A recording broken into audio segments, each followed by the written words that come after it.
Ray-Pec community, welcome to another edition of Staff Spotlight. We are here at East Middle School today in Mr. Hill's classroom, Jared Hill, who's one of our Spanish teachers here at the middle school. Hola. Hola. ¿Cómo estás? Muy bien. ¿Y tú? Muy bien, gracias. Okay, that's the extent of my Spanish speaking skills, Jared. So thank you for being here. Absolutely. Thank you. You are one of our brand new teachers to Ray-Pec. Yes. And I think we hired 70 brand new teachers last year. You are one new to the profession. Yes. So welcome to Ray-Pec. Thank you. And you're also a Ray-Pec grad. I am. So tell me about your story about how you came back home. Yeah, so roundabout story, I ended up facing a layoff. And so after that layoff, I had about 2 months to kind of reevaluate what was going on in my life, and decided that going back to education was something that was of interest to me, and particularly middle school, because I think back to when I was younger,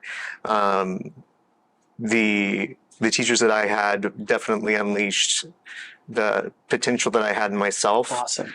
And so I wanted to be that for other students. Yeah. So far, what do you think? I mean, it's a career change, but it's a good one. It's definitely a career change, but I'm loving it. Yes. Good. What do you love about it? What drives you? Dealing with the students on a day-to-day basis, and seeing their excitement about learning something new. And getting to know all the different teachers here as well. Awesome. Now, we opened up this segment in Spanish. You are a Spanish teacher. Yes. What drove you to the foreign languages, and why was that your teaching field? Yeah, so interestingly enough, it started in middle school. Prior to middle school, we had family friends that were from Panama, and then in middle school, I got to take Around the World in 80 Days. Oh, wonderful. And so that was with a very special teacher. And then after having that experience, I continued on with it in high school for all 4 years, and ended up continuing on with Spanish after high school as well, and finishing a degree in Spanish language and literature.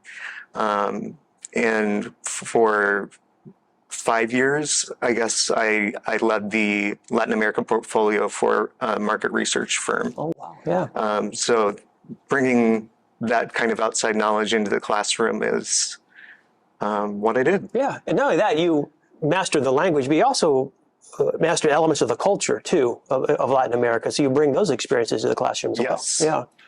Excellent. Yeah. So what's the temperament of the kids when they're in here learning Spanish and learning a foreign language for the first time? What is that like? Definitely energetic. There's a lot of energy. So harnessing that energy and making sure that we're on task is definitely a challenge sometimes. But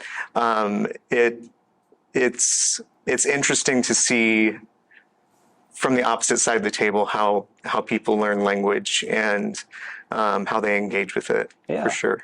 Now, as a middle school teacher, I'm sure that occasionally when students come into contact with words they don't know or funny little stories that that you see those. So do you have any of those that kids just like they giggle or laugh or have a good time with?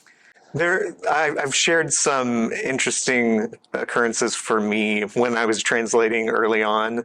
There's false cognates, and so on one of them I said, estoy embarazada, when I meant to say that I was embarrassed, but it meant I'm pregnant. And so that kind of got a chuckle out of them. But there's a lot of different uniqueness and funniness with language. So sounds like a lot of fun in your classroom. I hope so. I'm going to have to come back and check it out as you go on this year. I hope so. Absolutely. Back at our convocation in August, we talked about the fact that we are going to be a caring organization.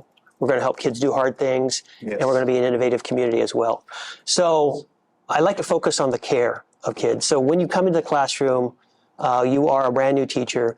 What are some of the ways that you show care for students in this classroom? The way I try to approach it is really meeting students on their level, and understanding that there's a lot going on outside of this classroom, and realizing that there may be something going on in a different class that may be impacting their success in this class. So just being empathetic Yes, and kind of bending to the needs of the students as they present themselves. Excellent. That's exactly what we wanted. Appreciate you. Appreciate you being here, part of our team this year. Thank you. Congratulations. Thanks. Ray-Pec community, that was Jared Hill here at East Middle School, first-time teacher in the public schools in our Spanish classroom. Thank you for joining us today. We'll be back in a couple weeks with another special guest. Until then, keep smiling, and we'll see you soon.